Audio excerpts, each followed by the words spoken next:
Hello, my name is Mariana, and today this is a reading for Gemini. So, Gemini, as usual, I'm doing this reading with my own tarot deck, so the cards that you'll see are from this deck. So, Gemini, we're starting off actually in a very serious way, um, and it feels like uh, it shifts from this serious vibe to one that is a lot more magical but also very surreal. And it's quite unbelievable, I want to say, for you, because I want to say that you're up for an experience that feels very just completely unbelievable. And it feels like it's almost like a magic trick. It's like it doesn't feel real. And it's almost like for you, the way that you're showing up, being this King of Pentacles, it's almost like you are very logical, or you're very practical. You are assuming this posture or this behavior or this lens to perceive reality in a very 3D way, in a very factual way, right? So, what you're going to go through right now defies this. And it's almost like that's where the serious part of the reading enters, because it's like maybe you're asking, like, are you serious about this? Like, are you seriously asking me if I want to go through this? Because it feels very out of your day-to-day reality. It almost feels like this invitation to do something that is not what you're used to doing. And it's almost like, can you afford it? Right. And you're saying, yes, obviously I can afford it. I'm the king, right? It's like you are showing up as the king. So it's not about not having the resources, or not having the time, or not having the condition, right? The physical or emotional or mental even condition. You have what it takes. It's just the fact that this might be more surreal than you imagine, because it's almost like here you are approaching life with a very it's like not shallow, but it's like a very practical perspective, right? Maybe a very linear perspective. It's like you're sticking to the facts, you're sticking to the numbers, you're sticking to logic. But the question is coming from this magician. So the magician here, it's almost like they are inviting you to be it's like be the, what is the name of, it's not scapegoat, but it's kind of like that, right? Be the person that is going to serve as the example for their magic trick, right? So it's like you are, what is the name? It's like you're the one that is going to be the one that they're going to do their thing, right? That they're going to manifest their magic. But for you, maybe it's not a matter even of saying or thinking, oh, this is too good to be true. It's almost like, are you serious about this? This is how I'm seeing this interaction between you and them, right? It's almost like they come from a realm, or they have beliefs, they have access to information that is way beyond your practical realm or your practical field of sight, right? So you're not, it's not that you're not trusting them. It's almost like you're not maybe understanding why they would pick you, since you're so skeptical, or so serious, or so um, it's like you lack maybe this profound interest, perhaps, right, in these more subtle magical things. It's like you are sticking to like the most visible things in life, right? The material aspects of this human experience. And so you're not understanding why they would pick you, why they would choose you for this performance, for this show. And so when you ask them, are you serious about picking me? It's like, are you sure that you're choosing me? And it's almost like they're saying, yes, this place is meant for you with the Five of Pentacles, right? So again, it's not a matter of you not being able to stand here. It's actually your spot. You are meant to take this place. You're meant to take this role. You are perfect for this magic trick, for this performance, whatever it is that this magician is coming to offer you, or coming to it's like extend their knowledge, right? They want to demonstrate what they're capable of, but it's almost like they cannot do so unless there is somebody there to serve as the example, right? So you're the one, Gemini, that is being picked, right, among the rest. And it's interesting because I'm not seeing also this as kind of like this this performatic type of presentation, or this stage like thing. It's not, there isn't an audience. This is very private. It's your conversation with the divine, in a sense, right? Because I often talk about the major arcana as, these other realms that are more subtle.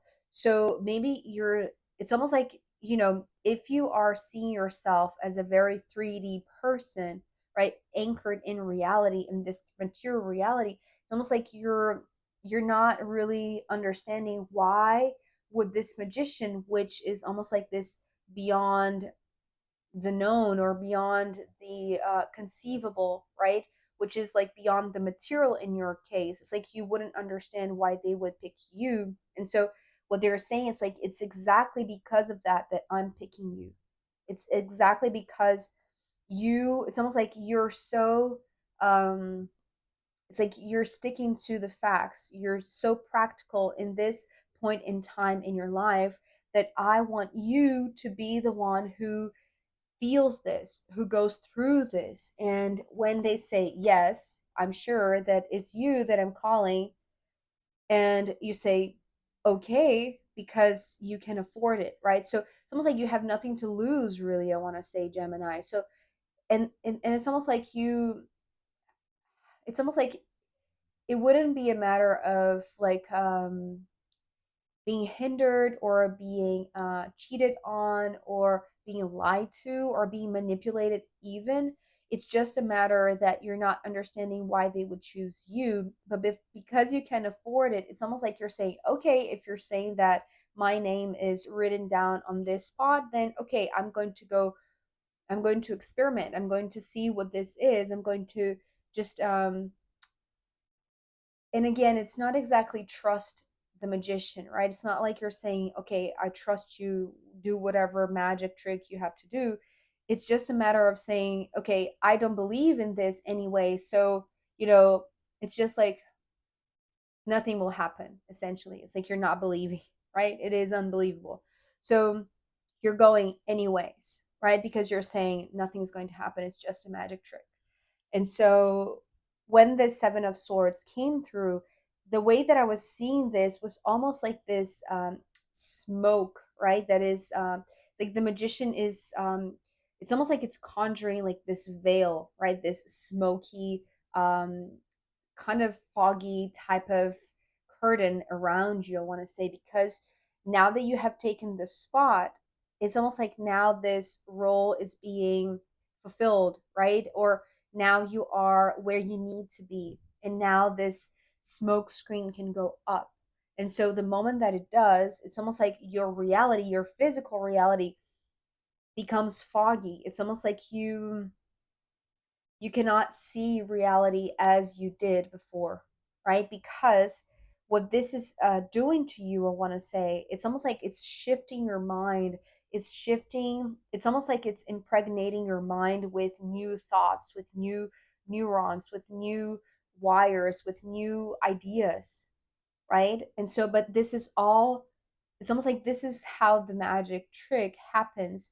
But it's almost like it's almost like still, when you take this place and you're saying nothing's going to happen, and you start seeing this shift, right? It's like you see, it's like your vision starts to get blurred and, foggy, and you seem to, it's almost like you seem to forget about this physical reality in a sense, because what you access here, this is so beautiful. It's a new horizon. Actually, this is what I heard with the Knight of Wands. And I don't know exactly why, because, typically when I see the knights, I see like somebody going on a mission, having a clear mission. And being the Knight of Wands, it would be like a mission that is very enticing, that is very intriguing.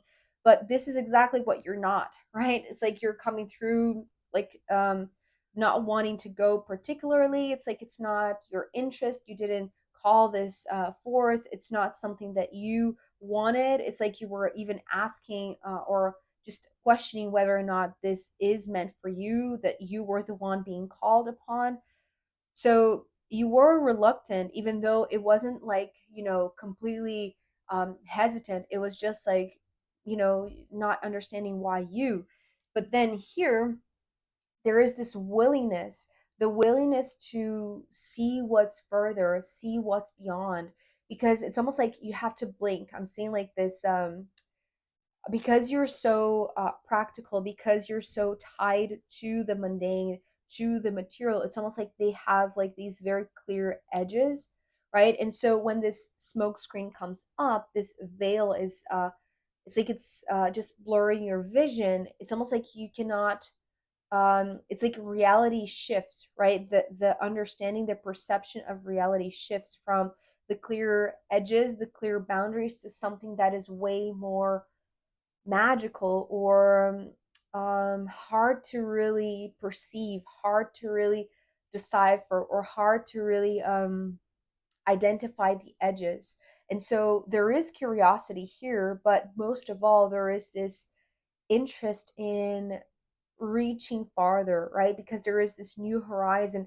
I'm seeing this almost like as a trying to see further, because maybe there is something that is preventing you from having this clear vision, right? Maybe because of this smoke screen, maybe because of the veil, the curtain, whatever it is that this magician is placing around your mind or placing around your senses, right? Because things, even though in your practical mind, in your mature, responsible 3D understanding of reality, this doesn't make sense at all. It feels very intriguing to learn about what is going on, or to at least be there. It's like be in this experience fully, right? It's like you're wanting to understand it more, you want to learn about it. There is this desire to reach this new horizon and go further, but it's like there's still something that is blocking you. It's almost like because you have to stay here until the magic trick is over. And it's almost like, but the magic trick itself is, it's almost like uh it's making you want to go outside of this place, or want to make you travel, or want to, it's like it's just placing this eagerness to see what's beyond, right? Something that you didn't have before, I want to say. But there's also something else here, but it is in the same image, but there is a distinction, because the judgment coming next, it's like, yes, despite this smoke screen, despite this fogginess, this blurred vision, and this initial insight to go beyond and to see what's on this new horizon, there is an object, I want to say, that stands out, because this is what I'm seeing here. And it feels like this tool, right? This is what I'm often talking about when I see the judgment here.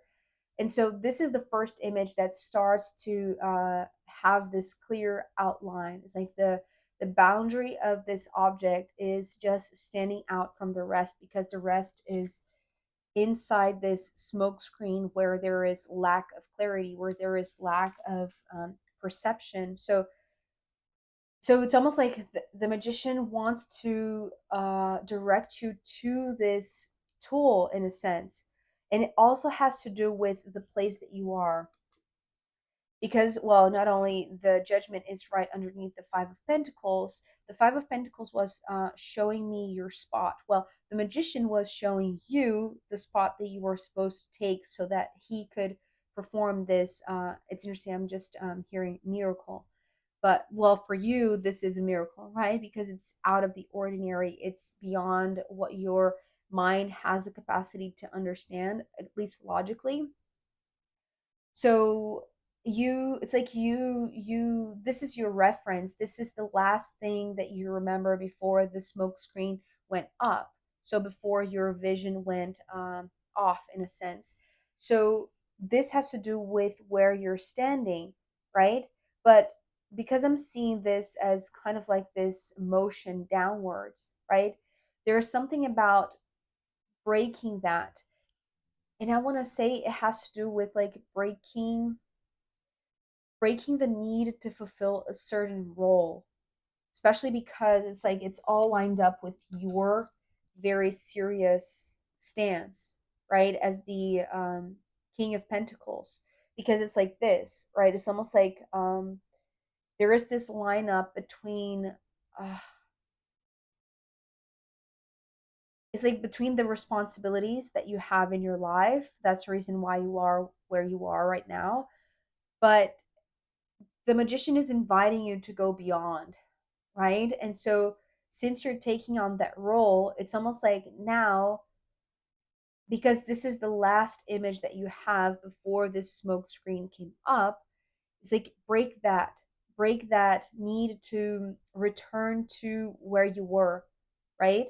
Or return to the same 3D material or very practical way of seeing things. It's almost like break that, because that is the only thing that you have clarity about when you are in this ultra state, let's say. It's like you don't have visibility, you don't have clarity, you're still under the spell, let's say, or the magic trick of the magician. So the only thing that you are clear about, that is it's like it's calling you, it's, and talking about the judgment as a call, right? A calling. It's almost like this is your true calling, but it requires that you break the need to occupy a certain role, if that makes sense. Especially because it's not a matter of having or not having the resources. In fact, I want to say that when you come back, the resources are still going to be there. It's just that right now you are in a place or in a position where you're kind of immovable, right? It's almost like you have taken on this role, right, of the king. You have placed this crown over your head, and it's almost like you cannot be anything else, or you cannot do anything else other than being this king, this practical King of Pentacles, right?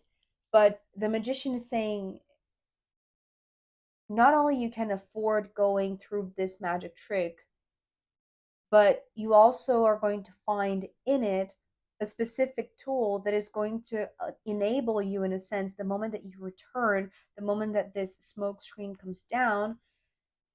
It's like you're going to continue moving forward with the same integrity that you have, right? Sometimes I say that this the Five of Pentacles talks about self integrity. That's not what you're breaking, right? It's like, in fact, you're taking it with you, but you're supposed to move, right? The Nine of Pentacles here is talking about the journey where it's like it's almost like the resources are going to, what I heard was be spent, but also they're going to be replenished, or they're going to be given, or they're going to show up, they're going to appear as you walk, right? It's almost like there is a little bit of this distinction between maybe the resources that you have accumulated, right, that now are under your reign, under your crown, under your business. It's concentrated, right? It's accumulated. But what this magician is saying is that when you break this need to stay in one place, it's like you're going to take this integrity wherever it needs you to go, or wherever you need to be. Because what this Nine of Pentacles is also talking about is that the new horizons are opening up for you, right? And it feels like it's almost like you need to use these resources. You need to spend them because it's almost like they're going to bring you even more. You see what I mean? Because of the abundance, right? The financial independence, even, but it's beyond that because you're going beyond the practical, you're going beyond the numbers, you're going beyond the material aspect of this experience, because you have something that is, it's almost like you're being called to use this tool. And and it's almost like you have the resources. That's the reason why you have accumulated these resources, because you need to take this tool in this journey, right, throughout this new path, this new horizon that is opening up for you. So you don't have to, it's almost like, yes, you can afford this. Not only you can afford this, it's your role, right? It's like it's your role to go on this journey as an integral being, as a sovereign being, taking this tool to these other places. Because here's where the smoke screen is now, it's it disappeared, right? And so is the magician. It's like the magician is no longer there. It's like it's you and your path, right? So it could be all like this very bizarre, surreal type of astral travel or encounter with this otherworldly being, this entity, this consciousness of the magician, right? I'm not seeing this as exactly as higher self. It doesn't feel like. It feels kind of like this cosmic intelligence. Maybe even not exactly coming as a being, right? It doesn't have a name. It's almost like just this it's like the energy that is aware of the magic in the universe. And so therefore they're channeling that so that you can experience it for yourself. And the moment that you come out of it, it's like you have retrieved this tool, right, which was the thing that needed to stand out the most in this blurred vision. And so now it's like from now on you're going to take it with you.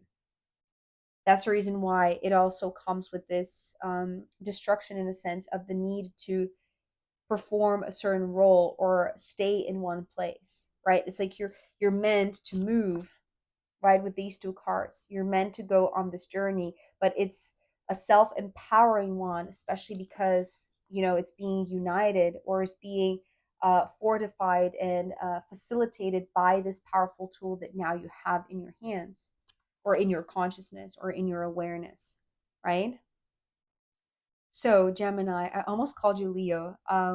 Gemini, I am going to pull more cards for you, as well as the astrological runes in the extended reading. So, if you want to join me there, I'll be very happy to see you. You can find link down below. If not, I'll see you next time. Bye.